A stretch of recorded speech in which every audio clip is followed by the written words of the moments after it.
que nous, on a décidé de baptiser un peu des employés influenceurs, c'est-à-dire de recruter au sein même de l'entreprise pour laquelle on travaille des gens avec qui on va créer du contenu puis qui va être diffusé sur les canaux de la compagnie dont on parle. Donc, est-ce que les employés influenceurs pourraient faire partie, pourraient être un nouvel ingrédient dans le marketing d'influence? Bien, nous, chez Cibly, on pense que oui. C'est vrai qu'il est dur, le Python. Je vais vous expliquer un peu la genèse de cette campagne-là, puis comment on y est arrivé, en fait, au constat que c'était ça, ce type de personnes-là que ça nous prenait pour faire du contenu.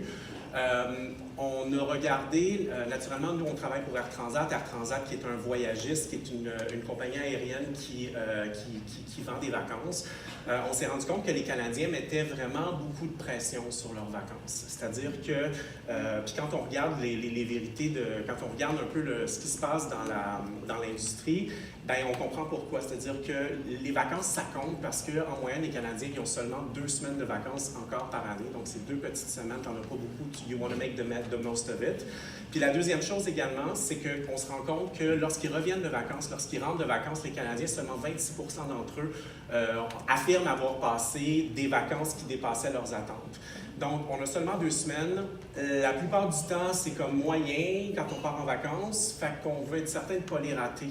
Puis, ce que ça veut dire, quand on prend tout ça en considération, bien, on se rend compte que avant de partir en vacances, bien, ça met beaucoup de pression justement sur le processus de recherche parce qu'on a sorti des statistiques qui prouvent qu'il y a 38 sites web qui sont consultés en moyenne avant que les gens, même pas choisissent de partir en vacances, qui choisissent leur destination. En général, on sait que les gens savent à peu près ce qu'ils veulent. Ils savent s'ils veulent des vacances à la plage, ils savent s'ils veulent des vacances un peu plus actives, par exemple en ville, mais ils ne savent pas où aller. Donc, on consulte en moyenne 38 sites web avant d'acheter un voyage. C'est énorme parce que ça fragmente le parcours consommateur, donc ça devient de plus en plus difficile pour une compagnie comme Transat de faire partie de la conversation parce qu'ils ne vont pas juste à une place, ils consultent 38 sites différents avant de prendre une décision en moyenne.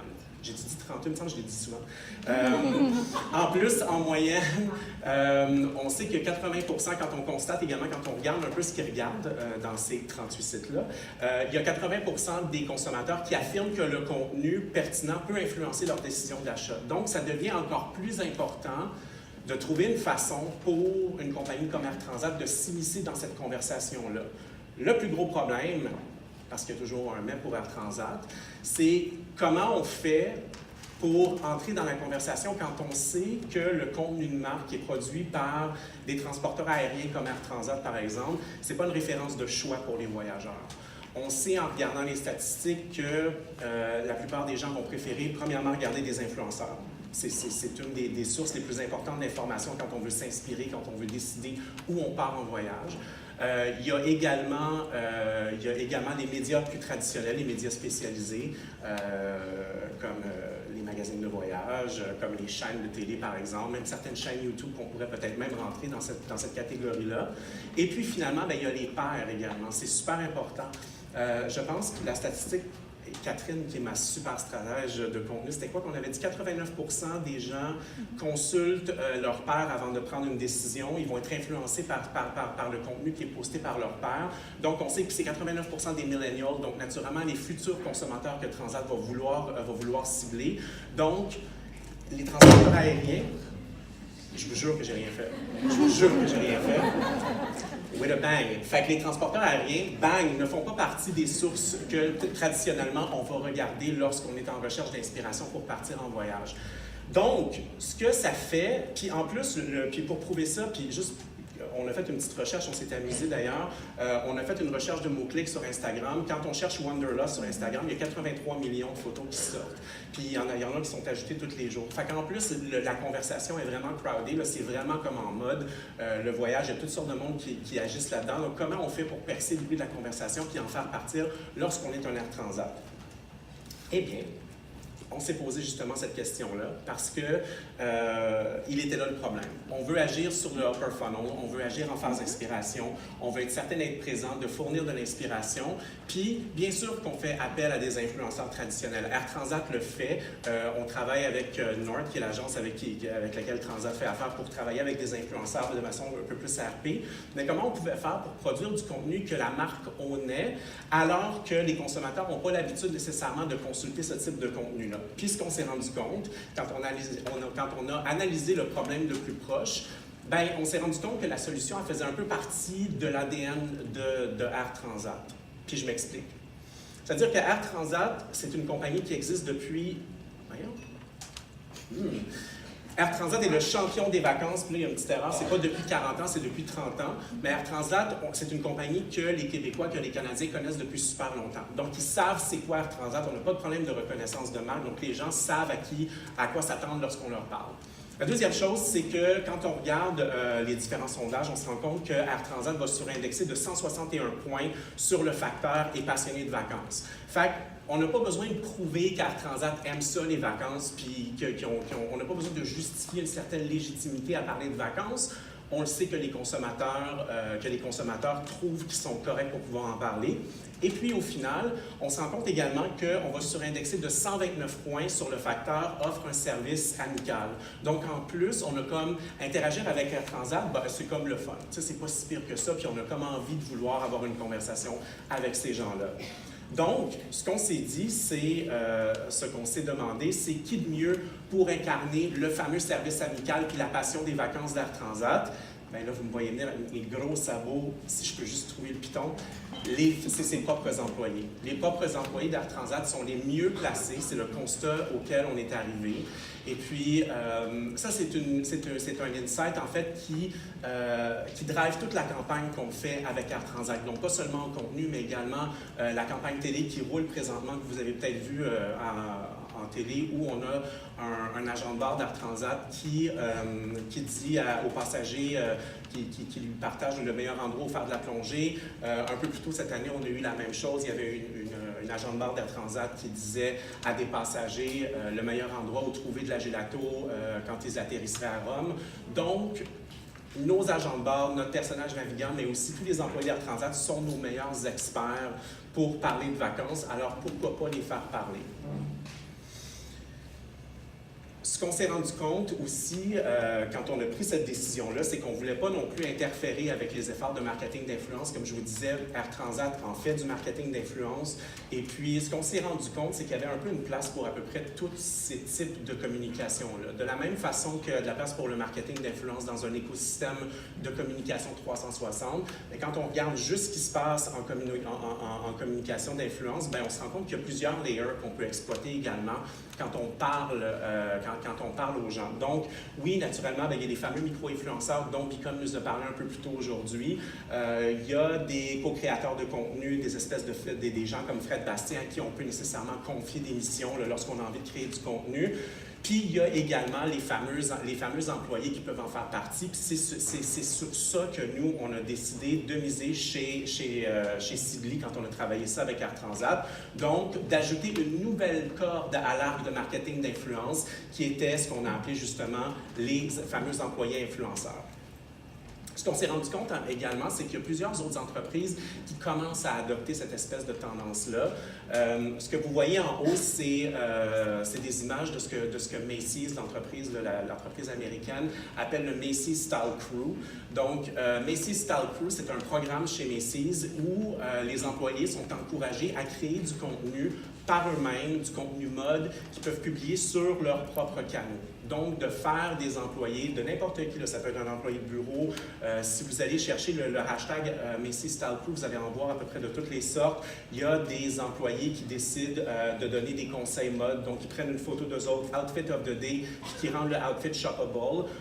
Une chose à noter également, c'est que Macy's veut tellement encourager la création de contenu par ses propres employés qu'ils acceptent donc vous pouvez rendre par exemple votre outfit of the day shoppable et vous pouvez ramasser la commission qui est générée. Bon, on s'entend qu'il n'y a personne qui fait des millions, j'imagine, avec ça, mais quand même, on encourage justement les employés à faire ce type de contenu-là. Il y a d'autres types de contenus que j'ai visionnés également. Si vous allez voir, il y a une employée qui décide de parler de confiance en elle, donc qui interviewe certaines de ses coworkers dans le bureau de Macy's et qui parle justement de confiance en elle et de body issues et de toutes ces choses-là qu'on peut parler quand on est un peu dans le milieu de la mode.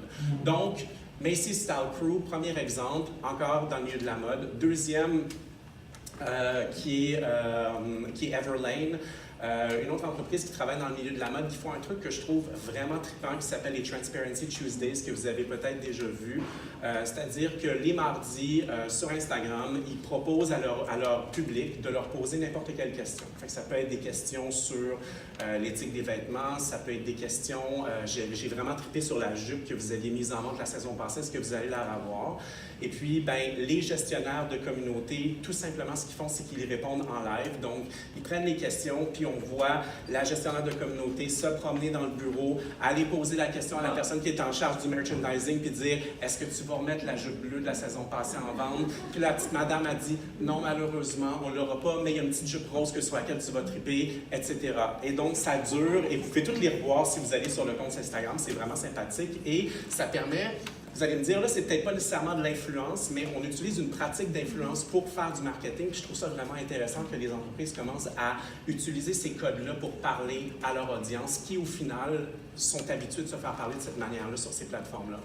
Un troisième exemple, qui n'est pas sur ma slide, mais qui est aussi vraiment intéressant, les Gym Equinox, la chaîne de gym américaine, qui a créé littéralement à l'interne une agence, comme un mini-département à l'interne où ils vont groomer leurs entraîneurs vedettes là, pour créer du contenu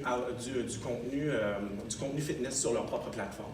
Donc, on va les encourager, on va les développer. C'est comme un mini slingshot à l'intérieur d'Equinox où on va les groomer puis on va leur montrer comment faire du contenu, puis on les encourage à le faire. Ce qui est encore une fois super intéressant parce que là, tout d'un coup, on est en train de les groomer pour en faire de véritables influenceurs alors qu'ils n'étaient absolument pas connus lorsqu'ils commençaient.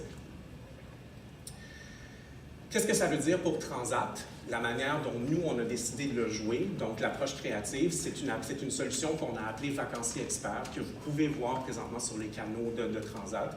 La manière dont on le fait, c'est naturellement, nous, ça fait partie d'une campagne 360, donc les extraits que je vais vous présenter aujourd'hui font partie de la campagne qui a été diffusée du 9 mai jusqu'au 8 juillet dernier pour faire la promotion des destinations européennes, parce que Air Transat désirait faire connaître de plus en plus qu'ils ont un marché qui se rendent vers l'Europe, pardon.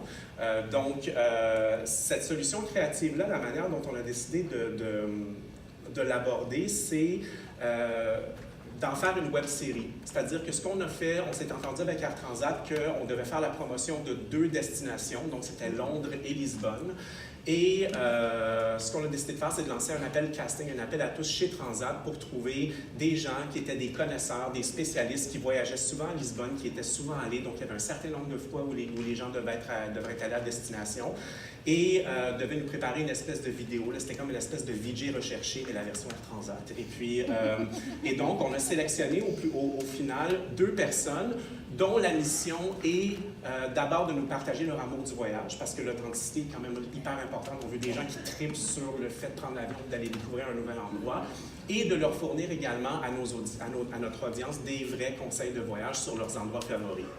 Et donc, ce que ça a donné, ben, on a notre première personne qui est à la Lisbonne, donc Marie-Ève, une agente de bord d'Air Transat qui travaille là-bas depuis plusieurs années, qui va à Lisbonne de façon régulière et puis qu'on a accompagné, là, qui a accepté d'avoir une équipe Sidley derrière elle pendant quelques jours pour nous présenter ses endroits favoris dans la ville. Et on a également notre ami Emmanuel qui, lui, est représentant au service des ventes, représentant des ventes, quelque chose du genre. J'oublie son titre exact, vous m'excuserez. Donc, qui, lui, capote sur la monarchie au complet. Capote sur la monarchie, une espèce de geek de la reine Elisabeth, genre, qui a habité, qui a travaillé au palais de Buckingham et qui nous présente ses endroits préférés. Oui, il y a le Royal Tour of London, mais il y en a d'autres endroits également. Puis ça donne des capsules qui sont hyper sympathiques. Le défi avec ça, un peu, j'imagine, comme ce que République a vécu, c'est-à-dire qu'il faut groomer ces gens-là, puis il faut leur apprendre à parler devant une caméra, il faut leur apprendre à créer du contenu. Ils ne le font pas tout seuls, on les accompagne, mais ce ne sont pas des gens, c'est des gens qui n'ont pas nécessairement d'expérience devant la caméra, donc ça donne des trucs vraiment intéressants. Puis, mais au final, on arrive à créer des vidéos qui sont quand même pas pires. Donc, le premier que je vais vous présenter, c'est une vidéo où on présente, parce que dans l'écosystème de contenu qu'on a créé avec Air Transat, c'est composé de plusieurs morceaux différents dont je pourrais vous parler, mais entre autres, il y a une vidéo de profil où on présente le vacancier expert pour que les gens comprennent l'attachement de cette personne-là à la destination, puis aussi pour qu'on leur présente un peu leur guide. Donc, la première vidéo, c'est celle avec Marie-Ève à Lisbonne.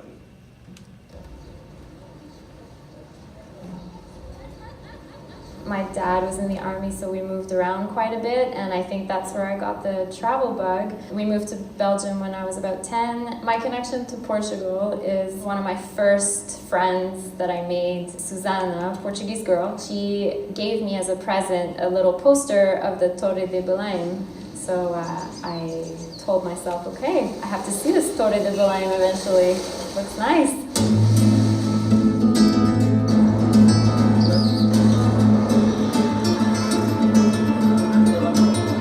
I wanted to be a flight attendant when I was 16 years old. So basically your work becomes your passion is your work. If it's your first time, explore the neighborhoods, the different neighborhoods that Lisbon has to offer. So if you want to listen to some good music and have a drink at night, Bairro Alto is the place to be. And Cascais for a day trip, I love by the sea, having a great meal. Go Alfama, just walk around and get lost in the street. Shadow's great for shopping. I think you can come back to the same place over and over and see it with new eyes. Traveling is experiencing another culture and then coming home and having a whole new appreciation for the things that you probably took for granted before.